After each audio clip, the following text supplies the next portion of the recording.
Cost per kilometer. You have not started permanent work. Cost per kilometer. That contract. Minister, and cost this is what per we are kilometer. Doing to cost per kilometer. Just give me the number. Cost per kilometer in this first 30 kilometers. Quickly, Minister. Cost per kilometer.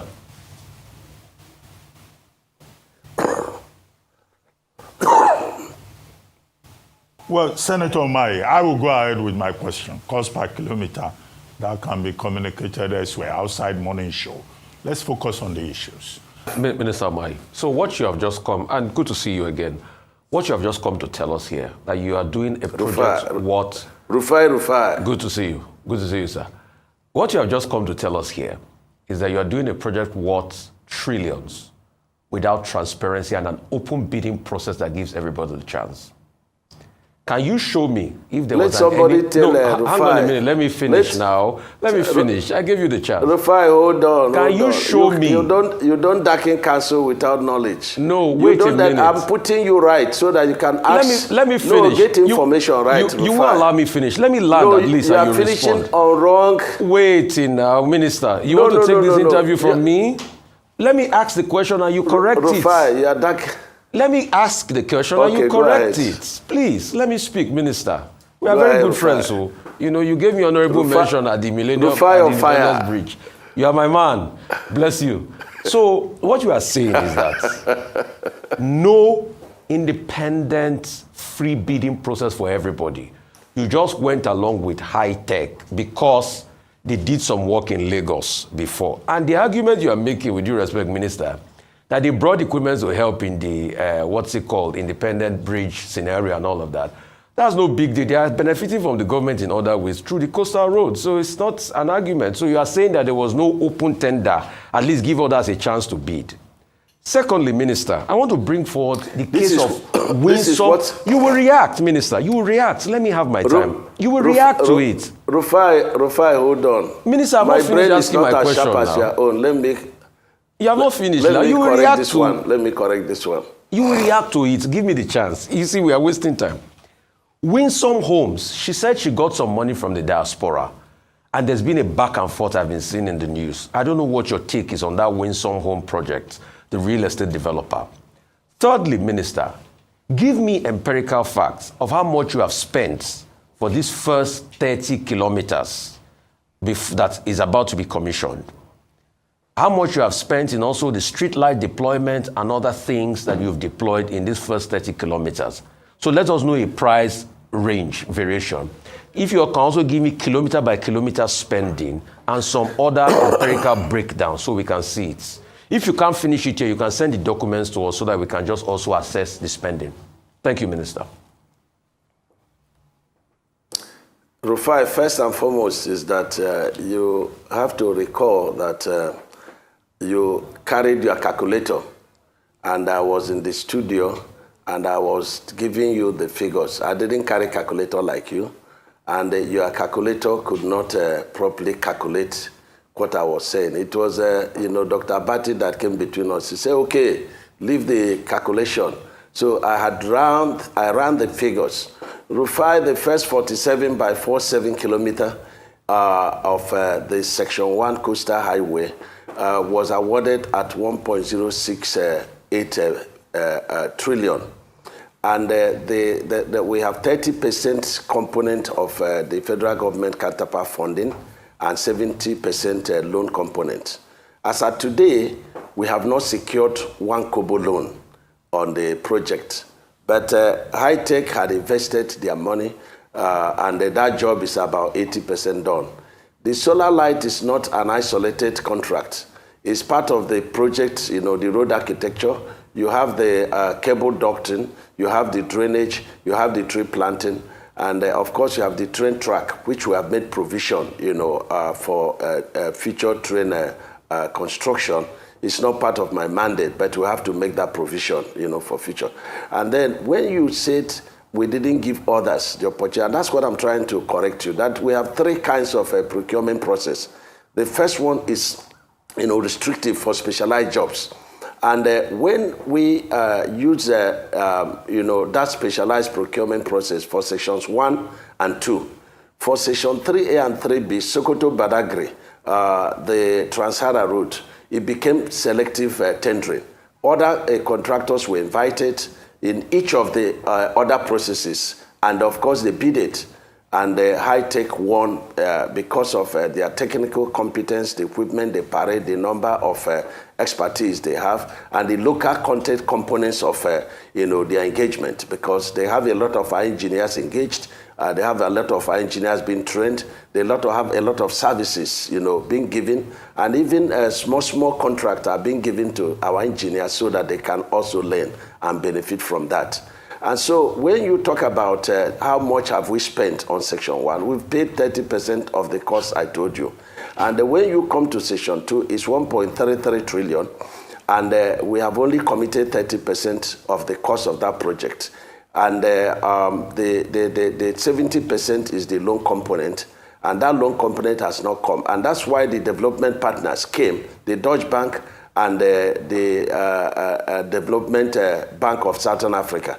They came and they were very much interested. Today, a lot of other African Development Bank, Islamic Bank, they are coming, knocking for us to interact with them. They're interested, seeing what we have done. And by December, I believe strongly that we would have completed Section 1. Section 1 is supposed to be for 36 months. But this 30 kilometer we've completed is being done within 1 year, 12 months. And I'm very, very, very happy with what High-Tech is doing. High-Tech is not just, a contracting firm. They are development partners of this country. And you see, people always look at one side of an issue. You are not looking at competence. You are not looking at ability to deliver the work. You are not looking at the equipment, availability of equipment. You are not looking at the risk being taken, by contractors doing this job. I know of other contractors in this country, not all of them, but many of them, when we award job to them, they will never put a shovel on ground until they are paid mobilization. And that's why I changed the narrative. And in the contract, I say, listen, if we give you a job, because at the bidding process, you will tell us about your financial capacity. If we give you a job and within 30 days you have not started permanent work, you now deem that contract is terminated. And we give you mobilization. We are not giving you another money until you exhaust that mobilization and end a milestone, over and above the mobilization. Minister, and this is what we are doing to checkmate people that are portfolio contractors. And that is working. And that is what the president directed we should do. And that is what we are doing. Cost per kilometer. Just give me the number. Cost per kilometer in these first 30 kilometers. Quickly, Minister. Cost per kilometer.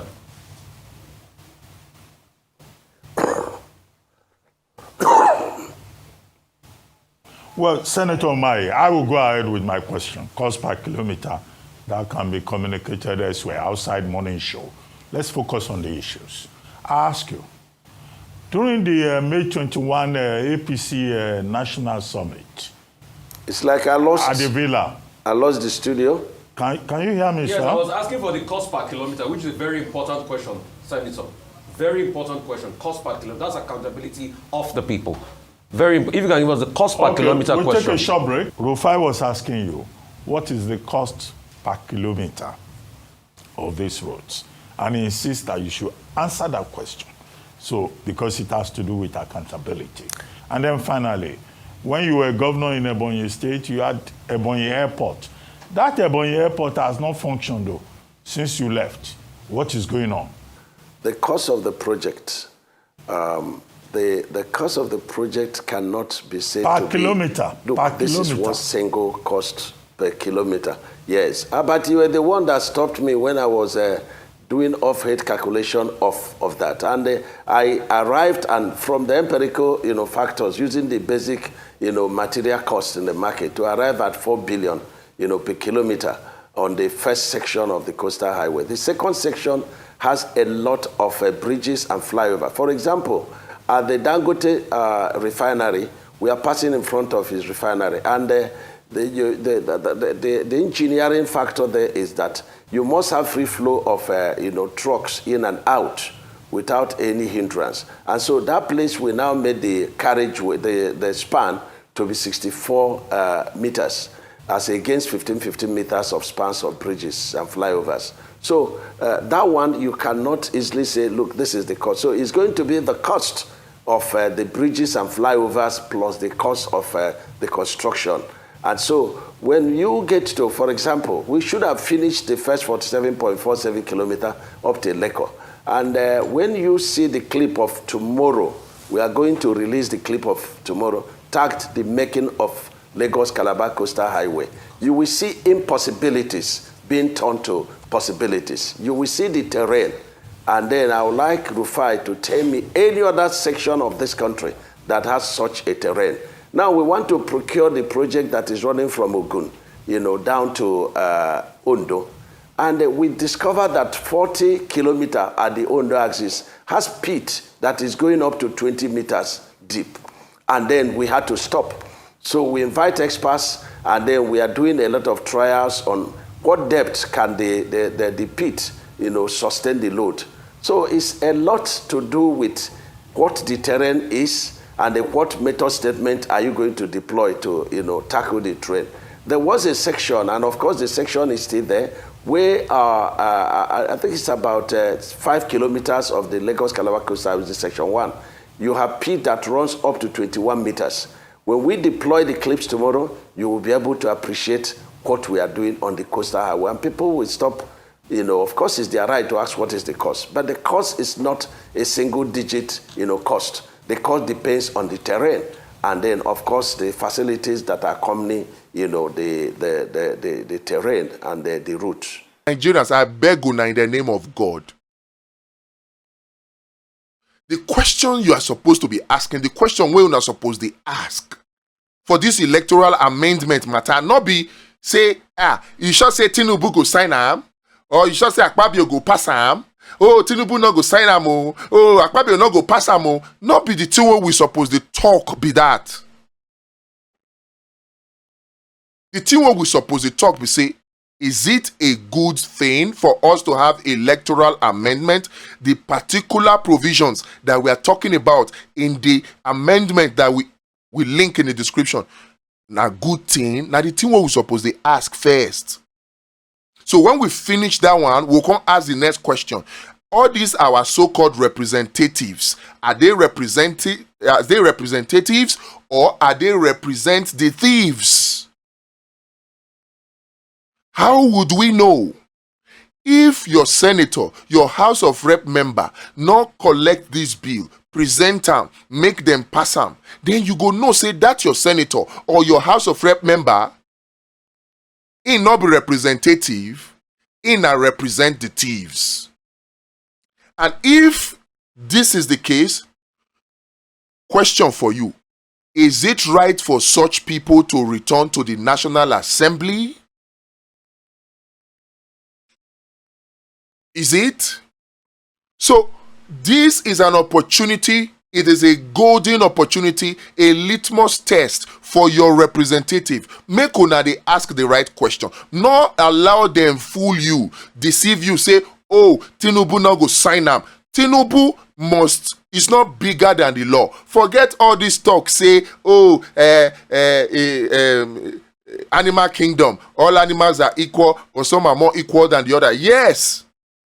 But they need something to stand behind. If they not get that thing, then they become anarchists. And they themselves will not want it. Not be the thing we're supposed to ask with that. What we're supposed to ask, say, this thing with the talk, so now good thing, now waiting Nigerians suppose support. Then, if now so, now true say, now good thing, then why our lawmakers or representatives, why them not they support them? Then if they not support them, we suppose vote for them again to come back to that National Assembly? The answer is no. So, make we ask the right question. Because if we plenty, where would they push this position? If we reach 30 million, if we reach 40 million, if we reach 50 million, where they push, say, amend the Electoral Act. If Akpabio Siam, Tajudeen Siam, Tinubu Siam, they serve, then go fear. Then go amend this act. They go find another way to try manipulate the system. But that way no go come day again. Then go come force themselves to begin do the right thing. And then when it reach election time, we go still do the right thing. the changing Nigeria no go easy, but it not dey impossible. Now small actions like this, now we go take change am. Now small actions like this. If you do your own, I do my own. We dey contribute, they go. Randy Bitters don't do petition. Abi, he don't give them till June 6. June 6 don't they come now? 6 days to go. They never answer them. We don't put our voice, say, we must do that. They must amend this thing. We don't come take them forward. Say, okay, fine. We make the work easy for una, for the lawmakers. We don't come do the amendment. We don't type them. The work with their legislative aid supposed to do, we don't do them. And we don't say, okay, download them and just present them. That one come hard again. He hard, not hard. So now for them, for us to tell them, say, make them pass the bill. Pass the bill. That thing now all of us supposed to talk. From the comfort of your home. If you feel come out, come the Occupy the National Assembly, come out. If you get the mind. But talk or support the bill. Send them, give your representatives. I hope, say this message, if they reach the right people. Help us share them because people need to hear them. And help us tell person, make person tell person. That strategy we they want to use, make we first them use them. Why? Because we many pass them. How many them be? All these table manners people, how many them be? All these, oh, you don't talk when you are eating. How many them be? All these vampires them, where that they eat the blood, they drink the blood of other people and eat the flesh of other people in the name of their eating. For their mind now them sabi pass, not them. Now ain't sabi connection, ain't get connection. All these people, how many them be? They're not many. If we gather, we go put them for their place. So make we come together. This bill, so lend your voice, support them. Make them amend them. Yes, the few amend them, may I next still try to do their wing. We get other things, we go add them. We'll talk about the second level, the third level, the fourth level, the fifth level, the sixth level, and the seventh level in the next video.